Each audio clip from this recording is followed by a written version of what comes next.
It's Friday, and that means we are covering the courts. I'm Grace Runkel, and I'm going to tell you the big cases that we're paying attention to for the next week. We want to make sure that you know about these too. And we're going to start out in Lawrence County next week. This is a big case, one that we followed very closely when the initial arrest was made back in 2015. So this involves Savannah Victoria Morgan. She's finally going to trial. She's facing 5 charges, 3 of unlawful child neglect, 1 of child abuse, and 1 of ill treatment to animals. Again, she was arrested back in 2015, so it has been a number of years since that initial arrest. The case shocked the community, and to find out why exactly that is, we're going to play you our original coverage, again, from 2015. In this neighborhood off Martins Lake Road in Lawrence, not much happens. Even the people living there will tell you that. Horse loose once in a while or something. That's big excitement around here. But last night, there was a scene that got everyone out of their homes. A helicopter on the ground, everyone unsure of what was going on as a 1-year-old was airlifted to Greenville. But tonight, a picture has developed on what happened to the child, found unresponsive by rescue crews, and what happened inside the home where he lived. There were 3 children in the home. The situation, the environment that they were living in,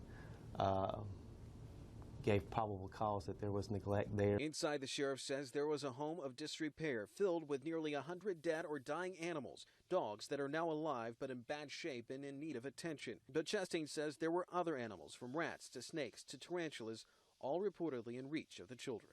Most of our officers probably were faced with something last night that they probably have not seen in their careers. Deputies say the adult at the center of all this was the children's mother, Savannah Morgan.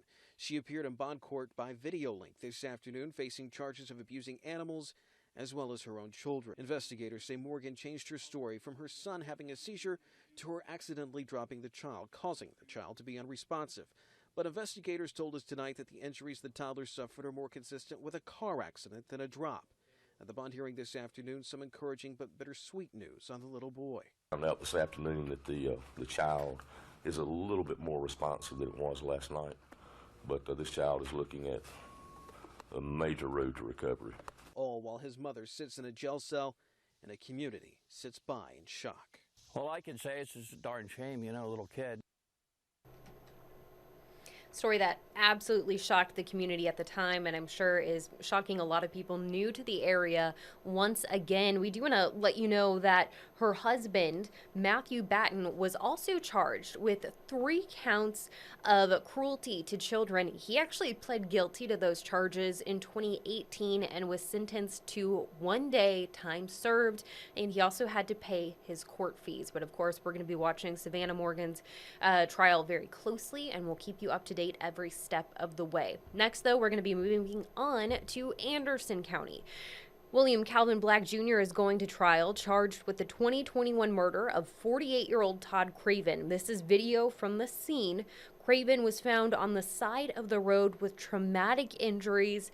Black was arrested later, and again, this happened back in 2021. So he's been in prison for some time, and he's going to be appearing in court for that trial this week. And we have an update out of Spartanburg County from last week's Covering the Course. You might remember Carry-On Devontae Garrett.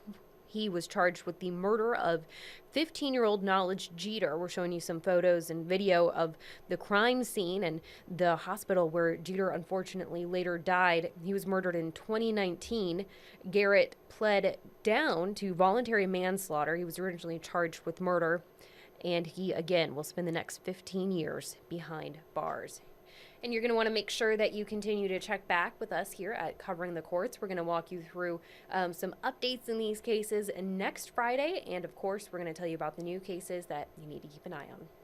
Thanks for watching Fox Carolina News. Watch us live wherever you are, on our mobile, on our streaming news app. And you can also watch us on Roku, Apple TV, and Fire TV.